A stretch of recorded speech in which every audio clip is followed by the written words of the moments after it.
It has now almost 4 months passed since the last eruption started in the Sundhnúkur crater chains of the Reykjanes Peninsula in Iceland. We have now 14 million cubic meters of the magma. That is around 120 million tons of it in the area ready to erupt. When they are rising, they crack the ground. The cracks create earthquakes, the fractures. And this is the numbers of them you can see here. And this is the magnitude of them. They're quite volcanic in nature. These cracks are the sign. Let me just explain first. The blue lines show tectonic earthquakes. These are due to the movements of the fault lines. And volcanic earthquakes, or magma ones, are the purple ones. These are the rising and boiling of magma. When the boil happens in the magma, it practically releases the gas, the pressure inside the magma, releasing it. The risk assessment due to this is going to change in a few coming days, although at the same time here now it stays similar to what it was. People are waiting for the biggest eruption ever in this area since the eruptions started last year, and we are getting ready for that. Magma volume was never so huge. Since the 7th eruption of the Sundhnúkur crater chains in the Reykjanes Peninsula of Iceland started in the late November 2024, it has now passed around 4 months. 4 months is a long period of time, probably the longest. And we have a lot of earthquakes since then in that area. The earthquakes are concentrated in clusters that you can see here near the Slingsfell and to the north of it. And a lot of earthquakes that we see are distributed in clusters that we see here. They're increasing.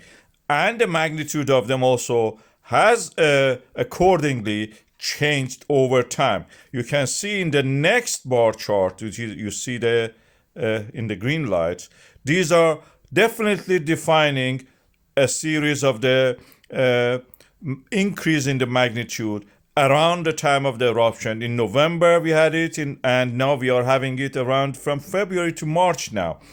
These tremors make the magma, which is a non-Newtonian fluid, to flow, something like ketchup.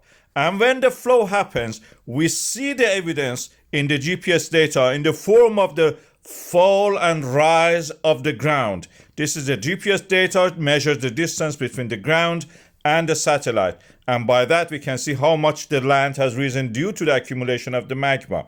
We are seeing this. If I want to show it in a cartoon form, this is what is happening. It swells up, then it spreads. It creates practically seals. It's wasted practically. It's not contributing to the eruption. The rise and fall of the ground due to the magma accumulation creates this effect.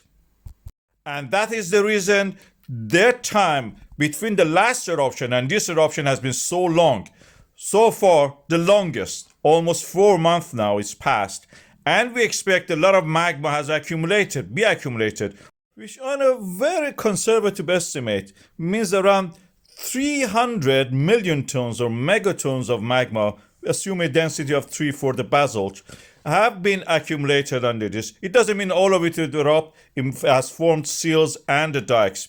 The risk assessment stays the same, but it may change at any moment. This risk assessment, of course, is a legal document. It is informing the public and anybody working in that area, the risk is there. At the moment, is this what you can see here? We are expecting the biggest eruption so far. A date has been suggested, probably around 10 days, one week time.